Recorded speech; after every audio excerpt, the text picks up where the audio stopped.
monster year for Dallas last season. Yeah, a lot of big names that could be out there as free agents.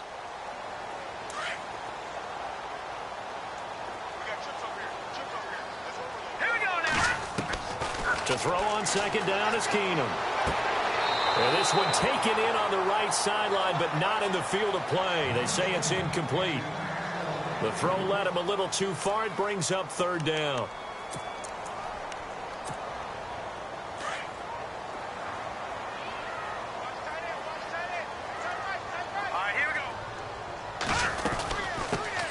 Now the Georgia Southern man. This is Jerick McKinnon. So he fought off the tackle, and that effort gives him the first before he's brought down.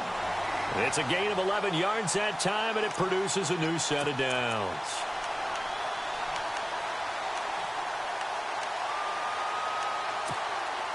And the offense lining up 1st and 10.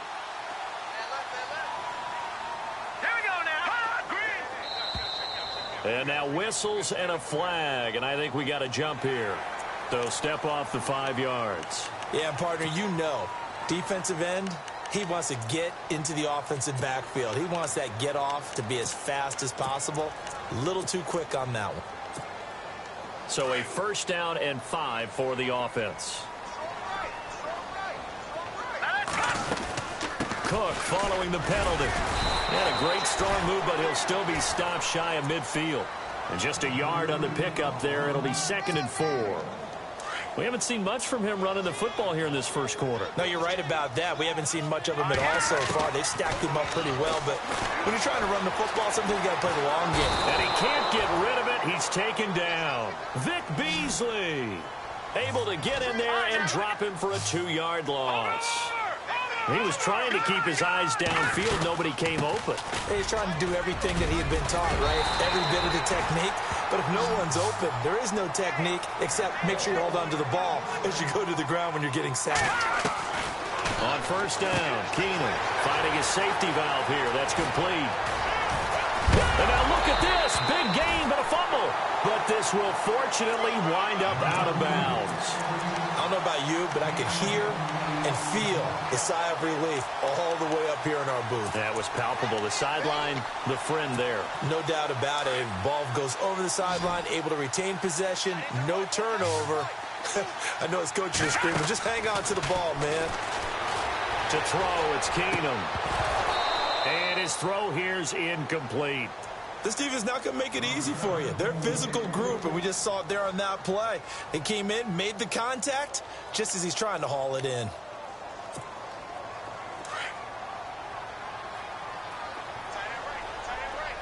Looking to jam the receivers at the line here. Press coverage look defensively. On 2nd down, Cook. Give him 10 yards on the pickup, and they'll be faced with a 3rd and inches. Now the defense going to use the first of their timeouts. They'll have 2 remaining as we step aside here in this first quarter.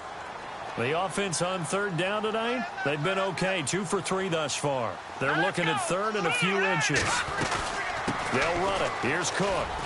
Able to push his way through. And he will have the 1st down before he's brought down at the 3. The gain of 5 that time gives him the conversion and makes it 1st and goal.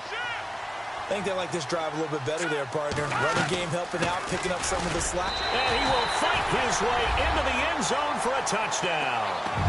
A great play there. A 3-yard touchdown run. And the Vikings are an extra point away from tying this thing up. And it's no good. He misses the extra point, and this remains a 7-6 game.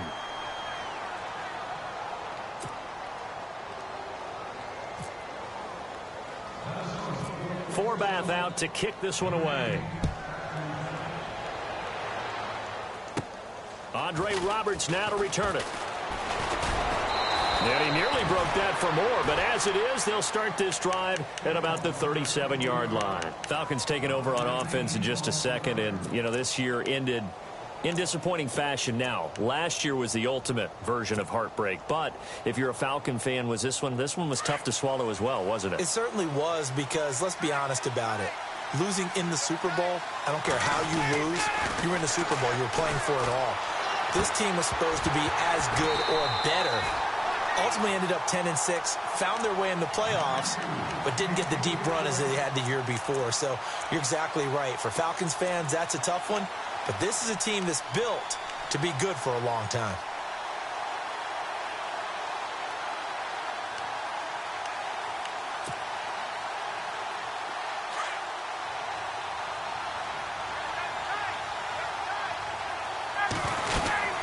On second down, Freeman. And he'll grab a gain of 5 out of this up to the 41-yard line. That second down play call was not to pick up the first down. It was to accomplish what they did, to get them into a manageable third down, because they had incompletion on first down, so they were behind the sticks, so to speak. They needed to make up some ground, and they did.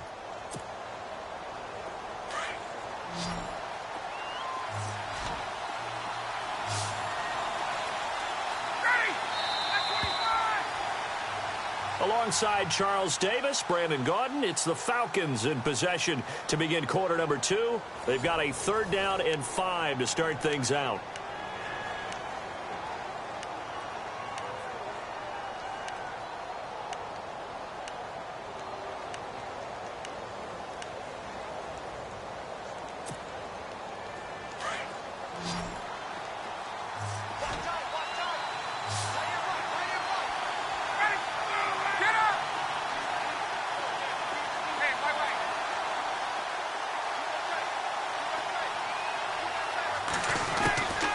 Out of the gun, it's Ryan. He's got Sanu. And they're able to get this one down to the 25. An excellent pickup of 34 yards. There will always be a place for methodically marching the ball downfield. But when you can pick it up in big chunks and strike like that, have explosive plays, that's often the difference in winning and losing. Those types of plays that can knock a defense off balance, that'll drive a team towards a victory.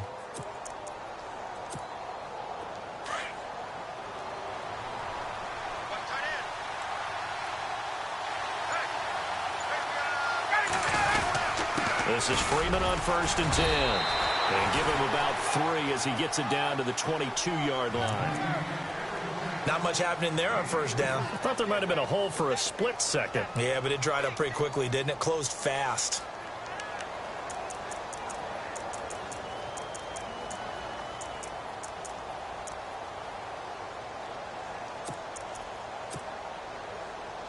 Under 4 to go now as the clock runs and they come up on second down. Again, they'll run with Freeman. Oh, he's got a little daylight. Freeman a first down and more. And he gets it inside the 10 to the 9. A solid pickup of 13 sets him up 1st and goal. Now, this is an example of breaking down a defense, because on a lot of these runs, he's getting past the point of attack, and guess what he's doing? Forcing the secondary guys to have to make a lot of tackles. The slot man in motion right. They'll run here with Freeman. And they'll be driven back here, losing yardage to the 9. It's a loss of a yard there, and now second down. Anthony Barr got a real education at UCLA in playing not just his normal position of stand-up outside linebacker, but down defensive end. So he had to incorporate a variety of moves, take on bigger people. So he learned great leverage while he was there.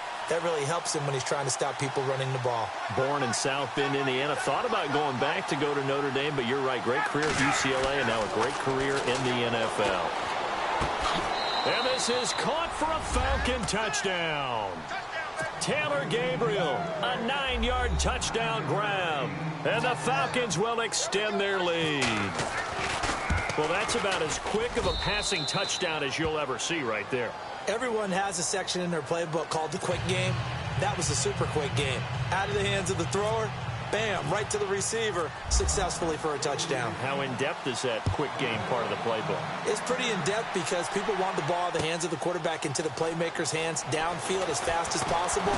There are a lot of plays, a lot of options involved with that. Vikings coming out here again to take over on offense. And this is a crew, obviously, that was so close, Charles, to becoming the first ever team to play a Super Bowl in their own stadium. So disappointment in that last game against Philly. But overall, I think they've got to be pretty pleased with the season. They have to be, because they put it all together.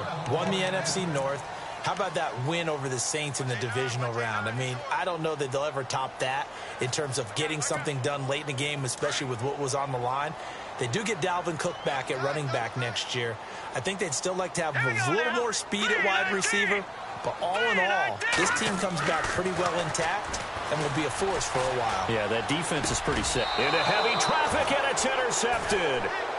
Picked off at the 24. I want to give a hat tip real quick, Charles, to J.J. Watt before the possession switches here. Walter Payton, NFL Man of the Year. They totaled up how much he helped raise for hurricane relief, $37 million. Incredible. Hurricane Harvey, which really hit the Houston area in a big way, and his original goal was $200,000. So congratulations to J.J. Watt and all the people who participated.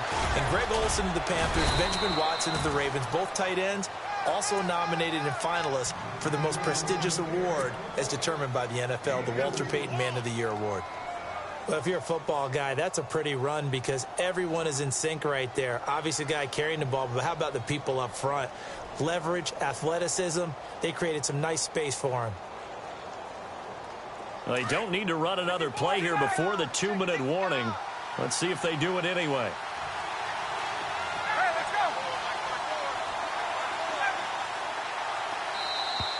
Now flags will come in. I think this one's going to be on the defense for jumping.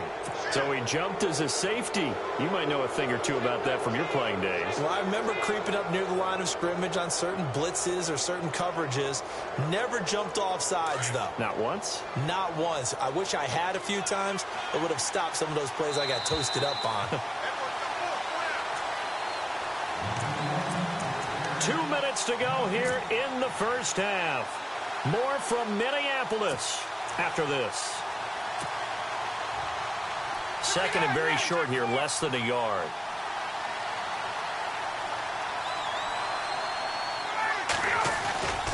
After the penalty, here's Freeman. And he will not only not get the yard he needed, he goes the wrong direction. He'll wind up losing 3. And now it's third down.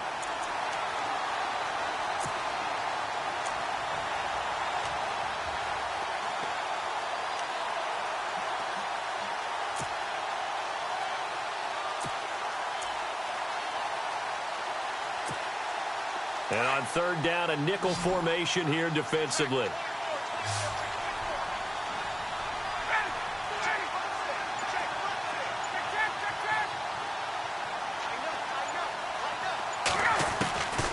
From the shotgun, Ryan. He's got it. And he is into the end zone for a Falcon touchdown. Julio Jones, an 18-yard touchdown grab. And the Falcons will add on to their lead.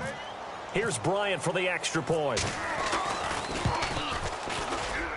It's up and good, and that'll make the score 21-6.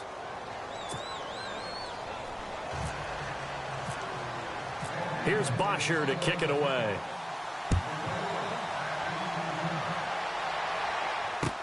That'll be taken in the end zone. And all that work, but he stopped where he ultimately would have been, and he's simply taken a knee, and that's the 25-yard line. Before the offense changes hands here, let's look back at the Super Bowl February 5th. What a game. I know you were there calling it offensively, though. Impressive on both sides. It certainly was, and let's face it, if you're in Minnesota, it's cold outside, but you talk about the offenses, they heated up in a big way. And how about Nick Foles, the backup quarterback?